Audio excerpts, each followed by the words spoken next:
Homie, homie. Well, you guys have to try this. You just have to. There's no doubt you love Mexican food, and if you love lasagna, this is the perfect recipe for you because Pastel Azteca is the perfect combination of salsa, cheese, tortillas, but I'm not gonna give it all away. Let's get started and you're gonna fall in love as we move along. Let's roast a few ingredients because remember, roasting equals flavor and that's exactly what we need. So place a comal over medium to medium high heat. Once hot, lay 8 poblanos and do this in batches or pull out another comal if you need to. I understand it's a lot of poblanos, but believe me, this is going to be good.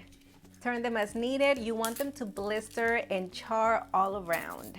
While this is happening, let's prep an onion. We are using a white one because this one is the one we typically use in Mexico, and just dice it up. They are looking gorgeous. Moving on, mince 4 peeled garlic cloves. A few of these look ready, check that out.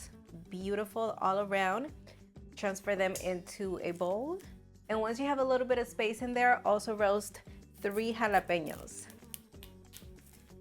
And keep them covered at all times, that way they start to sweat and that skin loosens up. We've got a little more room, let's keep roasting. Add 1 pound of tomatillos. These have been cleaned, rinsed, and dried. I have 3 corn on the cob, just remove the kernels. This only reminds me it's about to be corn season in Mexico. And last time I went, we had a blast eating corn, all kinds. Dried, semi-dried, fresh, you name it. Toqueras. Yes, oh my goodness. If you want to watch the video, I'm gonna link it down below. It was a whole adventure, so delicious. Transfer this into a bowl. Ooh, carefully. Jalapeños go into our little sauna. Everything is ready to go. The tomatillos don't need to sweat, so I'm just gonna place them in a different dish. And look at that, gorgeous. Peppers have been sweating for about 10 minutes. That skin has loosened up. They're ready to peel. Cut them open and remove the seeds and stem. This part is completely optional. For an added kick of heat, you can leave the seeds on as many peppers as you'd like. Slice 6 of the poblanos. We also refer to this cut as rajas. Set them aside. To make the green salsa, grab a blender, add in the jalapeños, the remainder 2 poblano peppers, the cooled tomatillos, 1.5 cups of low sodium chicken broth, and half a bunch of fresh cilantro. Now cover and blend until this is completely smooth. Salsa looks great. I also have 4 cups of shredded chicken. Now you can cook it yourself or buy a rotisserie one, which is exactly what I did. I'm saving time right here. Grab the salsa, the chicken, and let's head over to the stove. All right, place a medium saucepan over medium heat and heat a couple of tablespoons of avocado oil. Our first ingredient to go in is going to be that corn. Listen to that sizzle. Stir it in and allow it to cook until slightly softened. Fun fact about me, I am a corn fanatic. Everything that has to do with corn I love. I guess it's because I grew up around corn. For example, my grandfather used to grow them. My dad did it more for a hobby, but he still loves the entire process and I loved eating them. Oh, this is starting to smell. They look perfect. Add in the onion and also cook them until slightly softened. Lovely, add in the garlic. Also do a 1/4 teaspoon of ground cumin and 1 teaspoon of dry Mexican oregano. Adding the spices at this point is going to allow them to release those essential oils and intensify. All right, the garlic and spices have been cooking for about 1 minute. Add in the blended green salsa.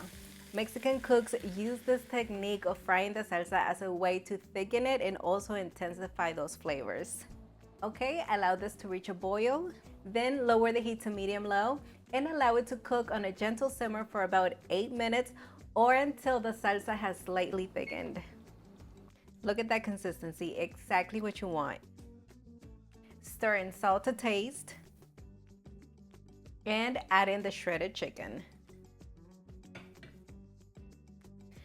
It looks great. Turn off the heat.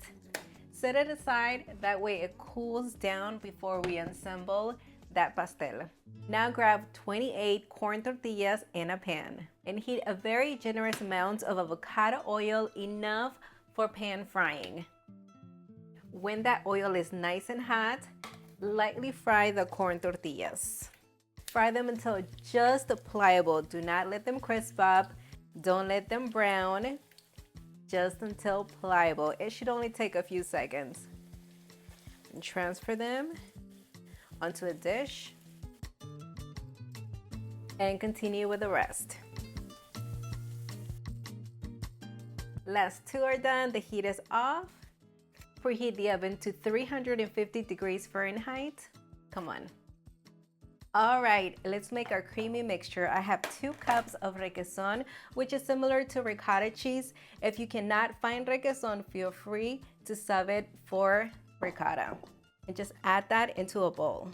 To that, mix in 1.5 cups of Mexican cream. Oh, our oven is done. It's already preheated. So yes, this is 1.5 cups of Mexican cream, in case you couldn't hear that. Make sure this gets well incorporated, nicely distributed. What else? You get the idea, right?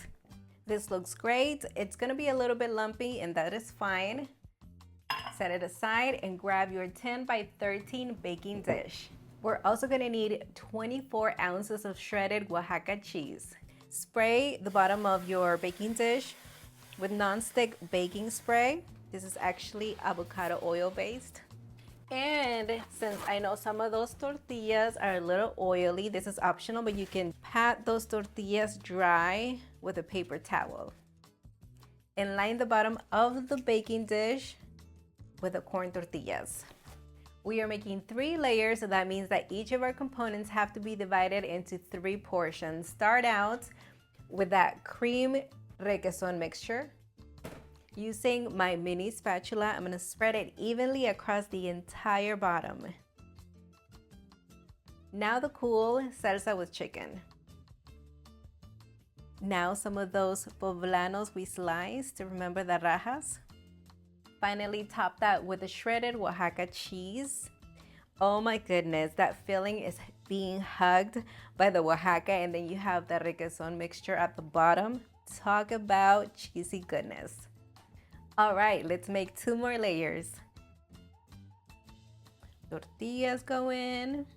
What I love about this recipe is that we have enough of each component to make it completely irresistible. You're gonna get a good chunk of every single flavor. Now our final layer.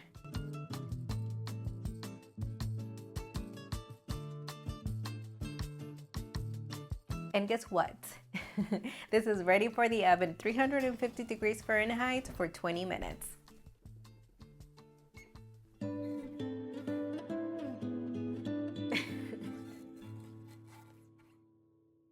All right, that cheese is nice and melty. Take a look at that. Turn on the broiler for a few minutes, just until we get a few brown spots on top. Whoa. Yes, this is what I'm talking about. Look at this piece of art. These are exciting times. Oh yes, but we have to let it rest for 10 to 15 minutes. All right, this is still nice and hot. We just allowed it to cool down just a tiny bit. That way it wouldn't fall apart on us when we dig right in. I'm gonna need a knife. Whoa.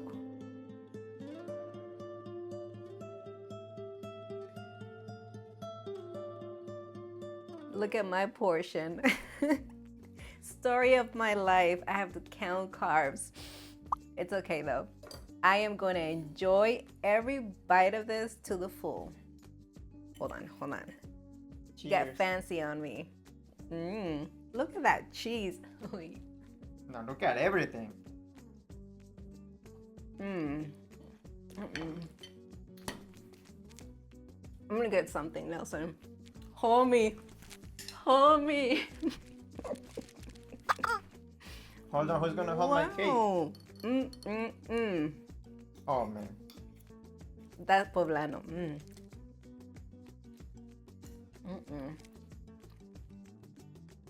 I can't. Well, you guys have to try this. You just have to.